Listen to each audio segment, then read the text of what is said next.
Thank you very much, Rabbi Cohen, and to all you who are sitting here with me today in this Farbrengen, and all of you who are watching me around the country, I guess, wherever you may be. Shalom Aleichem. So we get ready for Yud Shevat.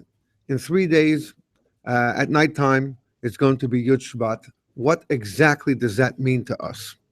And so I'm going to begin with a story that happened to me 21 and a half years ago. Do you know that Atlanta, where I used to live, now I live, as Rabbi Cohen said, I live in Peachtree City, which is outside of Atlanta, but Atlanta is headquarters for some of the very big, famous companies in America. One of them is Coca-Cola. Coca-Cola was founded, was discovered, was made in Atlanta, and its headquarters are still in Atlanta today. And it was right after Gimel Tammuz. Gimel Tammuz very, very much hit the country very, very loudly. All the newspapers in every town, every major town, carried the story of Gimel Tammuz, about the Rebbe, about Lubavitch, about Chabad. The whole country was talking about this. We, of course, we didn't quite know what we were doing. It takes time to reorganize. And this was a few weeks, mamash a few weeks after Gimel Tammuz. And I get a phone call. And on the phone, guy says, "Hi, this is Coca-Cola. We need to speak to Chabad." I said, "I'm Chabad. What can I do for you?" They said, "Well, we need to come in and meet with you. We can't just do this over the phone. Can we make an appointment?" Sure. I made an appointment. And then the right day, they came. These were two men, well dressed. They were carrying briefcases in their hands. I mean, perfect. And they sit down. I'm like, "Oh, are you Jewish?" I said, "No." I said, "Okay, then what can I help you with? What's the meeting all about?" And so they begin to tell me, they spent quite a while explaining to me how a new flavor of Coca-Cola happens. Let's just say a Coke Zero, okay? Coke Zero came out, I don't know, about 5-10 years ago. So you had Coca-Cola, that was the red label, and now you have Coke Zero, that's 0 calories or something, and it's a black label. So how does that happen? Like, how does it work? So they have a whole team in Coca-Cola that deals with what's going to be the next flavor. Now, how do they decide that? They have all kinds of studies. How many cans and how many cases and how many cups of Coca-Cola were sold everywhere around the country and around the world? And they see what's more popular. Is Diet Coke more popular? They make surveys. They spend a lot of time on this whole team. And then they decide, okay, we've got to come up with a Coca-Cola doesn't taste like Diet Coke, but it is a Diet Coke. And we will call it Coke Zero. And they'll debate, what should we call it? What should it be? Now, the next team is the tasting team. They have to put together the flavors to decide what exactly, should it be more Coke or more Zero, more this, more that. Then they have the advertising team. Should the label have a black or should it be red? Should it be green? Should it be yellow? I mean, I don't have to go into the whole arichas over here. But the bottom line is that this is what the people are telling me. They went through the whole process just so I should understand. It takes 2 years from the time that they decide that they need a new flavor until it is found in all of the shelves of the country who sell soda. Now, I'm sitting there and I'm saying to myself, what's this? Like, why did they have to come and tell me all of this? I'm just wondering, this going on, it's interesting, but then they say like this, we are very careful. We monitor the media, the news outlets. We're very aware of what's going on around. And we've been reading the stories of the Lubavitcher Rebbe. We know about Chabad. We know about the movement. We've studied about it. We've read all the articles in the newspapers. We know about this. And we found out, listen to this. We found out that no, it wasn't them. It wasn't them. It was from that room.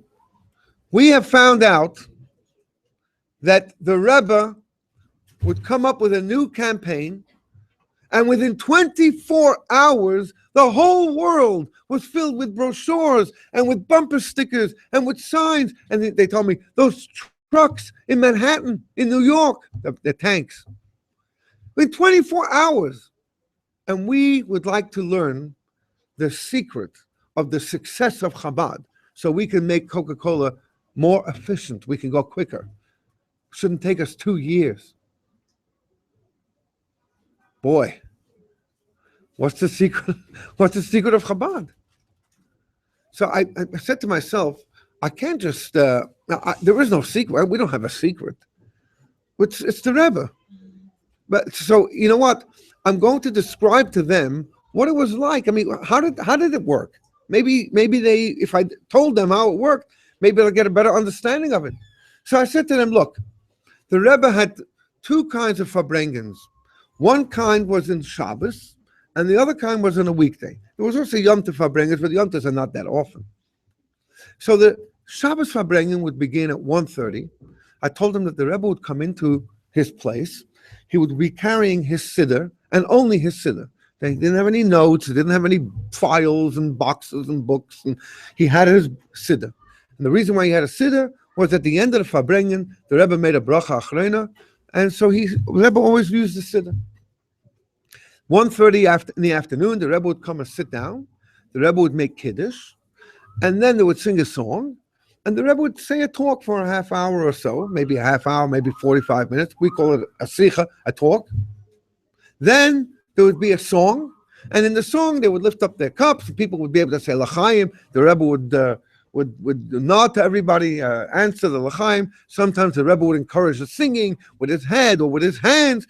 It would be, Then the Rebbe would have another talk, and then another talk, and then another talk. And in those talks, about 4 or 5 hours, 3, 4, 5 hours of talks, and each one of them for a half hour, 45 minutes or so. And the Rebbe would discuss the Torah portion of that week. The Rebbe would discuss Hasidic matters, Kabbalistic issues. The Rebbe would, I try to describe them the Rashi, something on the portion, something on the Rambam, the law of the day, and that kind of thing. And then there was also a weekday farbrengen. A weekday was usually 9:30. The same kind of setup, but the sichas were a little different. I told them the talks were different because this was more to the whole world. Everybody would listen to it because there would be a microphone, there would be videos, sometimes it would be in cable TV. The Rebbe would sometimes talk about America, Israel, or other things, education, other things. And in the midst of this idea, this setting, this farbrengen, the Rebbe would deliver one of the talks about a new campaign that the Rebbe wanted to spread throughout the world. That's what I told them.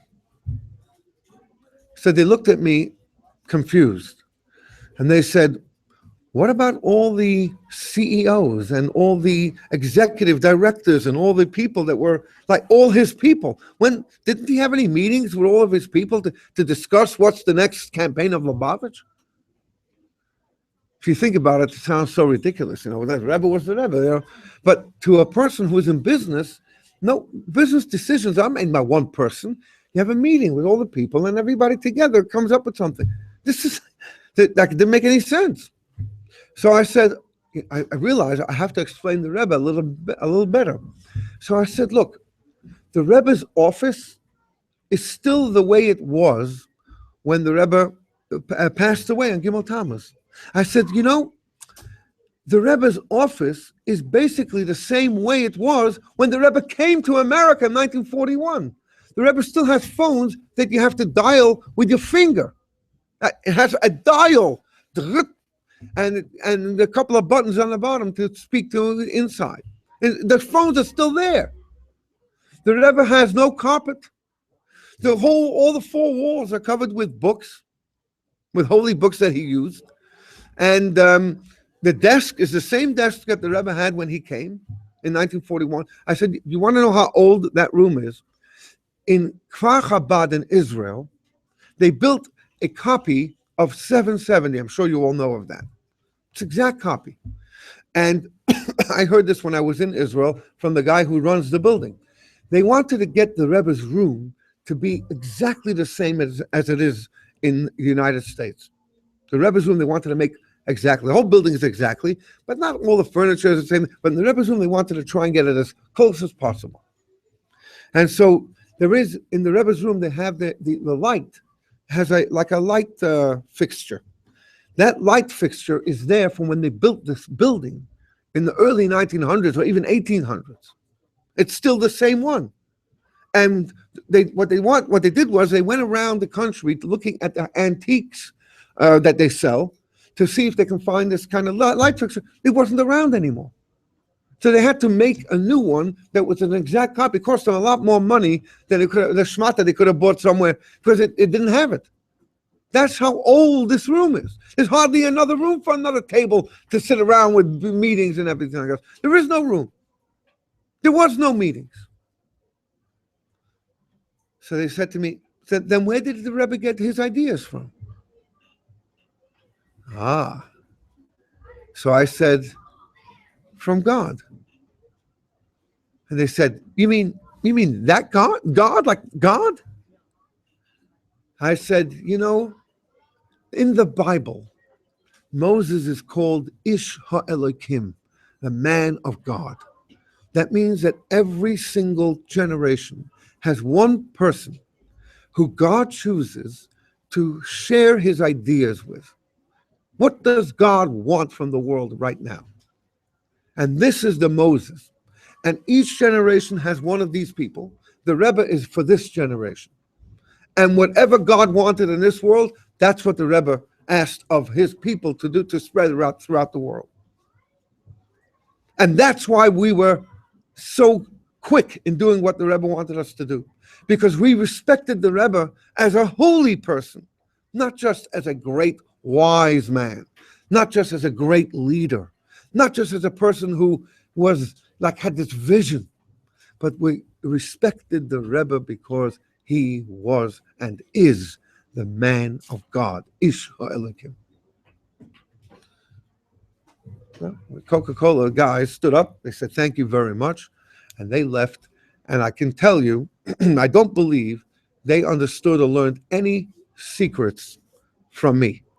But I learned a very important lesson, which I want to share with you.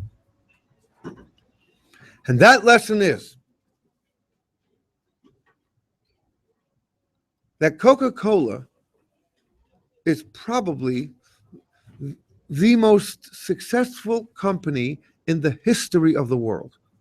Coca-Cola designed a flavor. It's not orange or lemon or cherry or strawberry. It's Coke, it's Coca-Cola flavor. Everyone knows what Coke is. Everyone around the world knows what Coke is. It's like a household name everywhere. And they are always from the top, the most successful companies every single year. When they list all the companies that are the most successful, they sell the most, they do the most business, whatever, Coca-Cola. It's always up on the top of the list. And they're coming to Lubavitch? They're coming to us to learn the success? Where does that put us? If an established company who is always in the most successful list of companies comes to us and wants to know how to learn from our success, you know what that says? That the world looks at us as the most successful company. But we're not a company. We are Yidden, we are Chassidim, we are Shluchim. Yeah, every one of you is a Shliach from the Rebbe. Why do I say that? Because on Shabbos Tetzaveh, Tafshin Mem Zayin, the Rebbe said that when a Lubavitcher walks in the street, everyone is able to say, a dort gate al Lubavitcher, even a Yingala or a Meidela, the Rebbe said. Everyone is able to know, to tell that you are Lubavitcher. It's all over ourselves. Everybody notices it. And therefore, when they look at Lubavitch, they want to know, what does the Rebbe think? You Every one of you who are here now in this room and everyone who is watching here represents the Rebbe wherever you go, whether you like it or not. It's a big zechus. It's an unbelievable zechus. It's also an unbelievable responsibility, because the way the world looks at us is that we are the most successful company. Even Coca-Cola knows that. Now, I want to share with you an amazing story that happened with me and the Rebbe. And this will give an example of what we could learn from, what we can take from this Yud Shevat. The Rebbe, on Friday nights, would daven with the minyan downstairs in 770, and the minyan was always, maybe about half hour after Shkia. When it became night, the Rebbe would come downstairs and daven in his place for all the years, many, many years. Since they built the shul, Shabbos was downstairs. Then the Rebbe would go upstairs, back when davening was over, the Rebbe would go back upstairs to his office, to his room. The Rebbe would stay in his office sometimes till about 10, 11 o'clock at night. Usually about 10:30, the Rebbe would go out and go home. When the Rebbe went home, two Bachrim would follow behind the Rebbe. They wouldn't walk with the Rebbe, but they would walk about 10 feet behind the Rebbe and escort the Rebbe home. When the Rebbe came back in the morning, same thing would happen. And so, in order for, on Friday nights, everybody went home to eat. There was no one around in 770, maybe a handful of Bachrim. No one was really around. Very few people. The Bachrim who were going to escort the Rebbe home had gone to eat, and they came back, they were ready to go. Now, a few minutes before they would imagine the Rebbe would leave, they would open up the front door of 770. There's a little chain there that you can keep it open, and then they would wait on the bottom of the stairs on the sidewalk. And these were the Bachrim. When the Rebbe came down, the Rebbe would walk, and then the Bachrim would follow the Rebbe. This was a Friday night in Tafshin Mem Gimel in 1982 or 3. It was in the winter, and it was freezing. It was one of the most coldest nights I remember. And they could not leave the door open. And I was standing in the hallway upstairs. I was talking with someone. We did not expect the Rebbe. If I would have known that the Rebbe was about to leave, I wouldn't have been there. I would have gone away. We didn't hang around when the Rebbe walked in and out. That wasn't the kind of thing that Bachrim did. Women and children, get stuck. But Friday night, there was no one there. But I was there. It was earlier in the evening. Maybe it was about 10:15. We weren't quite ready for the Rebbe to go. And all of a sudden, the door of Ganei Natachten, right in front of the Rebbe's office, flies open, and the Rebbe is going home. The Rebbe's wearing his coat, and the Rebbe's going. And it was like a shock, because, again, we weren't expecting this. And I was standing right where the tzedakah pushka is, right around there. And I see the Rebbe coming out, and I noticed that the front door of 770 is not open. And when the king walks through a door, and the door is closed, that's not the greatest covet. And I felt that I should open the door. And so I bolted out from this is all in a split second. The Rebbe would walk very quickly. I bolted out from my place. I ran towards the door. I barged through the door. And then I pulled the door from the outside.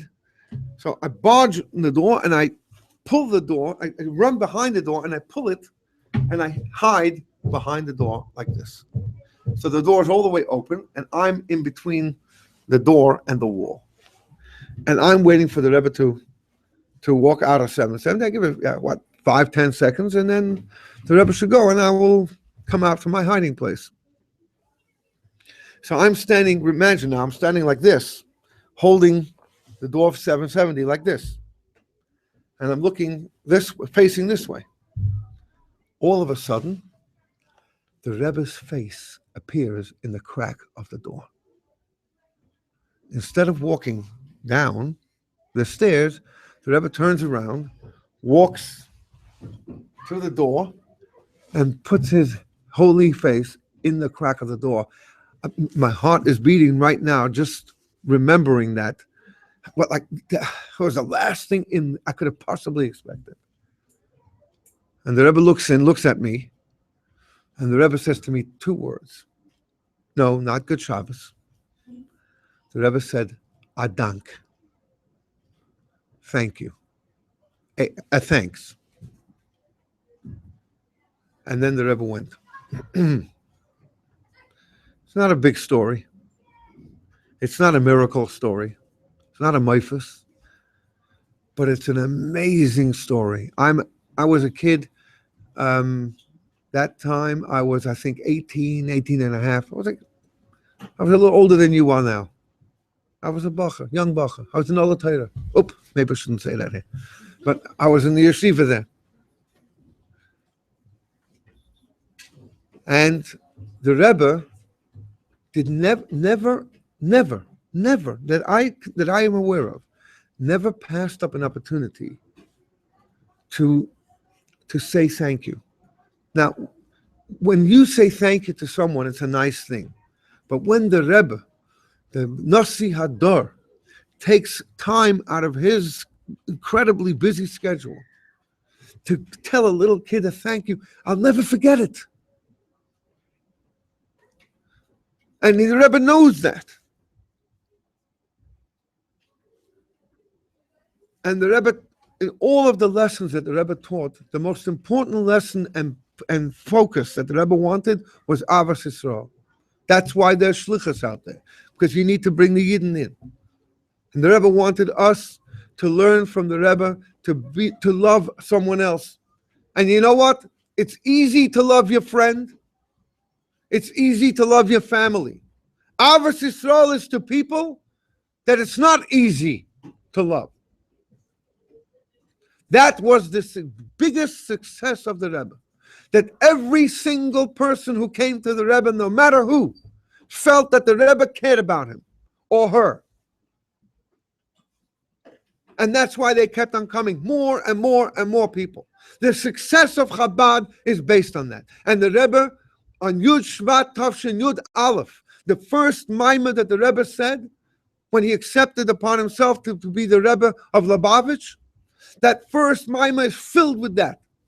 The Rebbe told the story of every single Rebbe who excelled in Avas Yisrael, in loving your fellow, in showing love, even when it's not easy. The Alter Rebbe left on Yom Kippur, took off his tallis, and went towards the corner of the town where there was a woman who had just given birth and needed help. She needed a fire, was freezing cold, and the Alter Rebbe on Yom Kippur chopped wood, built a fire, cooked food, and fed it to this woman. That's one of the stories that the Rebbe told in the first Maimon, Yud Shevat, Tavshin Yud Aleph, and so on and so forth. This is the hallmark of the Rebbe, and therefore this must be our message from Yud Shevat. You want to connect to the Rebbe? You want to be the Rebbe's person because you're going to walk in the street and people are going to want to know. What does Lubavitch say? Lubavitch says, Avas Yisrael. And the Rebbe showed it to me. The Rebbe took up, the Rebbe could have walked home and I would have found myself being the luckiest person because I was able to open the door for the Rebbe. But that wasn't enough. The Rebbe took out of his time to pay attention to me. Coca-Cola thinks that we are the most successful company because we have Avas Yisrael, because that's what we learned from the Rebbe. And I hope that on this Yud Shevat, you will take to mind the zechus, the privilege, and the responsibility of being the Rebbe's Hasidim and being the Rebbe's personal representatives wherever you go. And to show your friends that are among you Avas Yisrael, even when it's hard. And of course, those who are outside here, to show them Avas Yisrael. And in this way, we will be Zeicha to be Hasidim of the Rebbe. and we will be zeicher that when the Rebbe comes back, we will be able to go with the Rebbe,